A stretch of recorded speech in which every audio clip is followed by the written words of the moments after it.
آج ہے 3 جون اور آج ہے ہفتے کا دن۔ ناظرین گرامی، بڑی بریکنگ نیوز آپ کے سامنے میں پیش کرنے جا رہا ہوں۔ ناظرین گرامی، دنیا کے گریٹ مسلم لیڈر رجب طیب اردوان نے الیکشن جیتنے کے بعد بڑا اعلان کر دیا۔ انہوں نے بھارتی حکومت کو بڑا خط لکھ ڈالا۔ انہوں نے کہا ہے کہ میں بابری مسجد آ رہا ہوں۔ اردوان کا یوگی آدتیہ ناتھ نریندر مودی کو واضح پیغام۔ ایودھیا کی سیکیورٹی ہائی الرٹ کر دی گئی۔ لاکھوں مسلمان ایودھیا میں جمع ہو گئے۔ بھارتی مسلمانوں نے نریندر مودی کے خلاف ایسا ایکشن لے لیا کہ پورے بھارت میں فساد اور دنگے برس اٹھے۔ بھارت میں بری طرح شکست کھانے والا مودی اب ملک سے بھاگنے کے طریقے ڈھونڈنے لگا۔ 2024 سے الیکشن سے پہلے ہی بڑی شکست مودی سرکار کی سامنے آ گئی۔ راہل گاندھی نے ایک بار پھر میدان مار لیا۔ اس کے بعد رجب طیب اردوان نے بھی مسلمانوں کا دل جیت لیا۔ رجب طیب اردوان نے مسلمانوں کے لیے بڑا فیصلہ کر لیا۔ ویڈیو کی تفصیلات میں آگے بڑھنے سے پہلے ہماری ویڈیو کو لائک کر دیں اور چینل کو سبسکرائب کر کے بیل آئیکن پر ضرور کلک کر دیں۔ ناظرین گرامی، مسلمانوں کے گریٹ مسلم لیڈر رجب طیب اردوان 51% ووٹنگ کے ساتھ ایک بار پھر رجب طیب اردوان ترکی کے صدر منتخب ہو گئے ہیں۔ یہ مسلسل تیسری بار وہ ترکی کے صدر منتخب ہوئے ہیں۔ وہ اس سے پہلے استنبول کے میئر 1994 اور اس کے بعد وزیر اعظم ترکی 3 بار رہ چکے ہیں۔ رجب طیب اردوان کے صدر بنتے ہی انہوں نے بھارت کے خلاف ایسا ایکشن لے لیا کہ بھارت کے در و دیوار ہلا کر رکھ دیے۔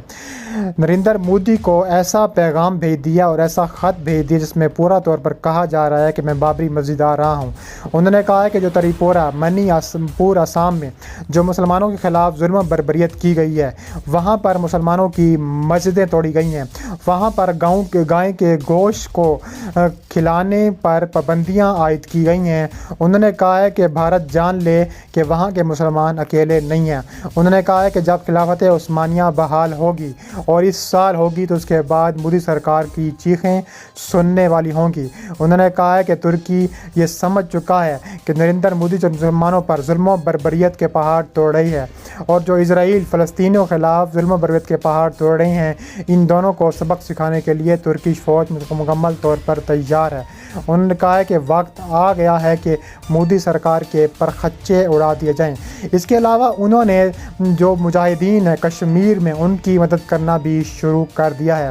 ان کو نہ صرف لیرا سے مدد کی جا رہی ہے جو ترکش لیرا کی کرنسی ہے، بلکہ ہتھیاروں سے بھی مدد کی جا رہی ہے۔ کہا جا رہا ہے کہ ترکش سے کچھ گروپ جو ترکی نے اپنے بارڈر پر بھیجے ہوئے تھے، وہ گروپ اس وقت کشمیر میں پہنچ چکے ہیں، جس کی وجہ سے پورے بھارت میں خوف و ہراس پھیل چکا ہے۔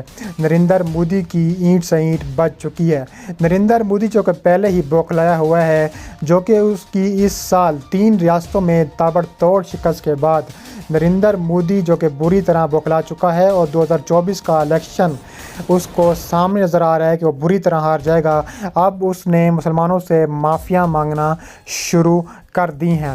دوسری طرف منی پور میں بھی شدید بھونچال آیا ہوا ہے۔ بھارت میں مسلمانوں کے بعد عیسائیوں پر انتہا پسند کے حملے شروع ہو گئے ہیں۔ منی پور میں کشیدگی برقرار ہے، اموات 60 سے زائد ہو گئی ہیں، درجنوں گرجا گھر جلا دیے گئے ہیں۔ بھارت میں مسلمانوں کے بعد دیگر اقلیتوں کی طرح عیسائی بھی غیر محفوظ ہیں۔ شمال مشرقی ریاست منی پور میں بھارتی فوجوں کی تعیناتی کے باوجود کشیدگی برقرار ہے۔ ہندو انتہا پسندوں کے عیسائیوں پر حملے جاری ہیں۔ مسلح جتھوں نے منی پور میں سینکڑوں گرجا گھروں پر حملے کیے، درجنوں گرجا گھروں کو جلا دیا گیا۔ مسیحی کمیونٹی سے تعلق رکھنے والے افراد کے سینکڑوں گھر بھی جلا دیے گئے۔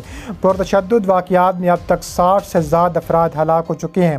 بیشتر افراد گھروں کو جلائے جانے کے بعد زندہ جل گئے ہیں۔ بلوائیوں کے ہاتھوں بھارتی 204 کمانڈو بٹالین کا بھی بری طرح شکست کھا چکا ہے۔ ریاست میں انٹرنیٹ کی سہولت بدستور معطل ہے۔ غیر ملکی میڈیا رپورٹ کے مطابق منی پور میں جائیداد کے حقوق سے متعلق معاملات اور معاشی مفادات پر کئی نسلی گروہوں کے درمیان کشیدگی کئی دہائیوں سے جاری ہے۔ تاہم گرجا گھروں پر حملے وہاں کی بڑی میتی کمیونٹی میں ہندو قوم پرستی کو ہوا دی جانے کا بھی بڑا نتیجہ ہے۔ اس کے علاوہ شروع ہونے والے حملوں کے بعد سے منی پور سے ہزاروں افراد جن میں بیشتر مسیحی اپنے گھر بار اور کاروبار چھوڑ کر منتقل ہو چکے ہیں۔ بھارت میں عیسائیوں کے بڑے گروپ ایونجیکل فیلوشپ آف انڈیا نے انڈین حکومت سے مطالبہ کیا ہے کہ وہ منی پور میں قیام امن کے لیے نسلی گروہوں کے درمیان مذاکرات شروع کروائے۔ آل انڈیا کیتھولک یونین کے ترجمان جان دیال نے کہا ہے کہ کوکیز اور دیگر قبائلی گروہوں کو نشانہ بنایا جا رہا ہے، گرجا گھروں کو جلایا جا رہا ہے، میتی کمیونٹی کے مسیحیوں کو بھی تشدد کا نشانہ بنایا جا رہا ہے۔ انہوں نے کہا ہے کہ ملک بھر کے مسیحیوں کو منی پور کی صورتحال پر تشویش ہے۔ ذرائع کے مطابق منی پور میں کشیدہ صورتحال کے باعث منی پور کے لوگ مکانی پر مجبور ہو چکے ہیں، جبکہ مکینوں نے صورتحال کو مقبوضہ جموں کشمیر سے تشبیہ دی ہے۔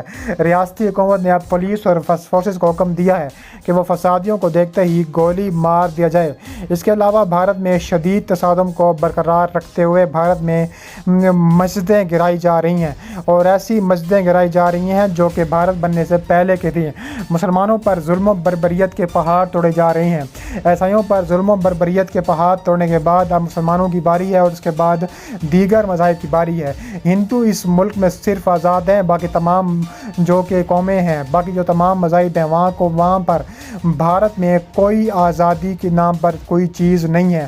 وہاں پر مسلمانوں کے گھر جلائے جا رہے ہیں، وہاں پر مسلمانوں کی مسجدیں گرائی جا رہی ہیں، وہاں پر مسلمانوں کے بزنس کو توڑ پھوڑ کیا جا رہا ہے، دکانیں جلائی جا رہی ہیں، وہاں پر مسلمانوں کی ٹیکسیاں اور ہر وہ پلازے جلائے جا رہے ہیں جو کسی مسلمان کی ملکیت ہیں۔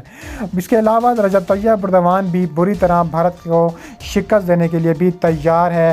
اس کے علاوہ کہا جا رہا ہے کہ جو مسلمانوں کے گھر جلائے جا رہے ہیں اس پر بھی بھارتی حکومت شدید بھوکلائی ہوئی ہے۔ Indian news agency press trust of India کے مطابق حکام کا کہنا ہے کہ شمال مشرقی ریاست منی پور میں نسلی فسادات کے بعد کم از کم 34 افراد بھی ہلاک ہوئے ہیں، تاہم غیر سرکاری ذرائع نے مزید اموات اور زخمیوں کا خدشہ ظاہر کیا ہے۔